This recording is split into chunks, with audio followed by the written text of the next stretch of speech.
The Cadmus II versus the Eros II. Let's get into it.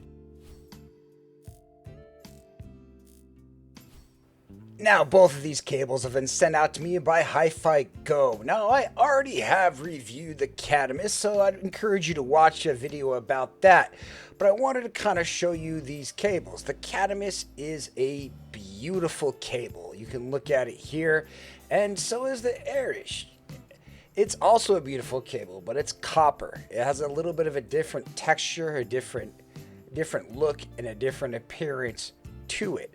There are features that are different about these two cables, and we're going to try to talk about them and review these in total. Now, neither of these cables can be used with the Term X system, meaning that your terminal, your final connection, whether it be 4.4 like in this case, or 2.2 or 3.5, is your only connector that you get. This Term X box that you might see around does not work with these cables. Only the Con-X will work with this, and I just wanted to kind of talk about this a little bit and get into a little bit of detail about what these are. So with the Term X system, it does come with every connector you could really want, being a 2.5, 3.5, and 4.4. It is a nice feature to have, but again, it does not work with either of these cables.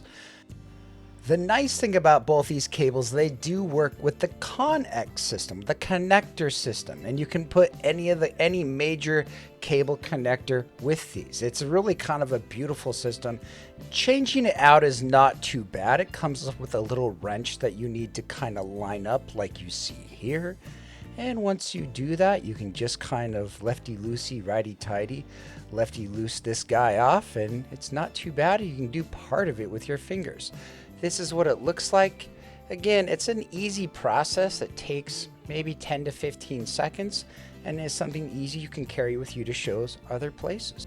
Now, both cables are feature-rich, nice, plush, but there are some differences. Let's get into some of these differences here in a little bit as we kind of look at the product page, and we'll go from there.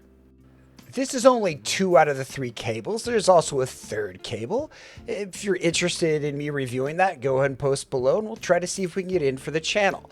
Now, if you notice, this is the Effect Audio Aries. Now, you'll notice it does have 3 different terminations that you can work with. And both cables have the Con-X system, which is really nice.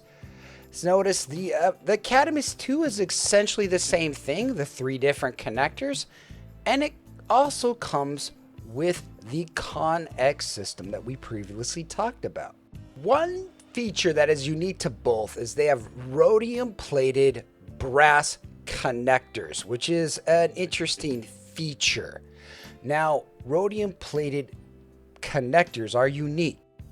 Now, these brass connectors and audio applications are unique. I looked this up with an AI, but it has good electrical conductivity, around 28% of copper's conductivity, and while it's not as conductive as pure copper or silver, it provides reliable signal transfer.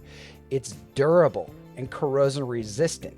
Brass is highly resistant corrosion, oxidation, especially with compared to copper, and it maintains a good electrical contact over long periods.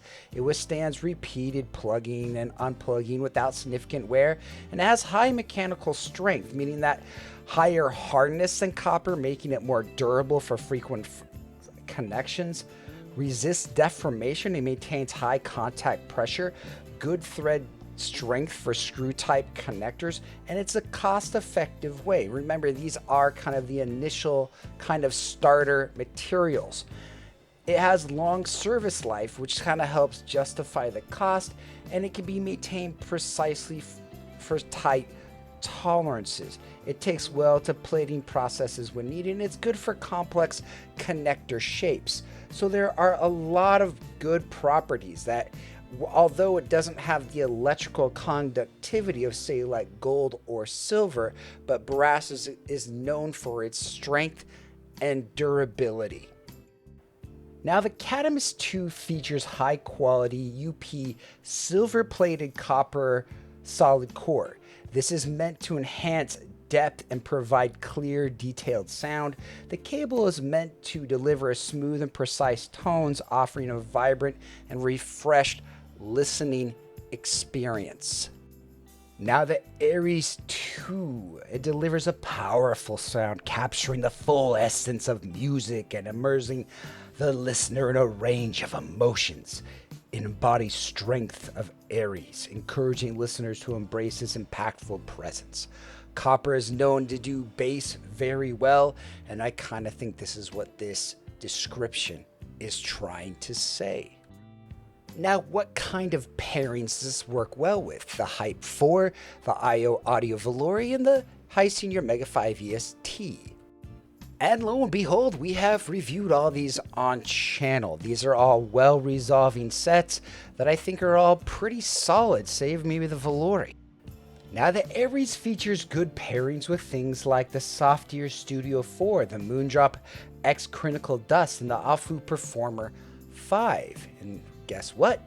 We've reviewed 2 out of 3 on channel, and we have the Softier Studio 4 in home, and we'll be reviewing that in about a week. Exciting times. 5 out of 6 with the 6 coming soon. Oh yeah. Now both of these have very similar features. They have single material Liz copper with a central solid core design, a dual variant quantum copper on the Eros, an EA Ultraflex insulation with Connex 2-pin cable connector, and the EA standard rhodium plated straight bass plug. And now this is where they differ, not only in their design, but the Cademius does have silver-plated copper with a central solid core design. So there are differences between these 2 cables. 2 cables, both alike in dignity. Okay, so they're kind of not that much alike, but they're a lot alike other than the material and the color. I think these are both great cables. I don't really believe in cables, but I love them a great deal. I think cable rolling and collecting cables is an important thing. It's a lot like a steering wheel. Like, how do you want your steering wheel cover to look for your fancy race car? Do you want it to look unimportant? Do you not want to have a steering wheel? What's important to you? Is it the feel, the comfort, the texture, the weight of the cable, the length of the cable? There's a lot of different factors that might make you want one cable versus another cable. I really like both of these cables. I know that the Cademius is $50 more, and I like the design and look of it. Do I really think that it's going to make your IEM sound any different? I don't know. I don't think so. While both these cables are very nice and well built, I don't really know if there is a sonic difference between the 2 of them, but if you want to believe, I think that's great. I think both these cables are wonderful and can represent great value to someone who wants to have an IEM cable that can work with any type of an IEM. Again, I really like these cables. I recommend them. I think they can represent good value to somebody who's even starting into the hobby. Do I think they represent good value to someone who is more advanced? Maybe, maybe not, because they don't have the easy Term X connection, which I think might be something to consider for a next year's model, is maybe doing something with a Term X connection, or maybe even a USB-C little DAC that kind of goes with these as well. I think there's certain things that Effect could do better and change, but overall, I think these are great little cables. They represent some kind of value to many people, and I really like my time using and having these cables in home. If you guys have any questions, let me know in the comments below, and I hope you guys have a great day. You're still here. It's over. Go home. Go watch another IEM video. It's done. That's the entire video. What more do you want?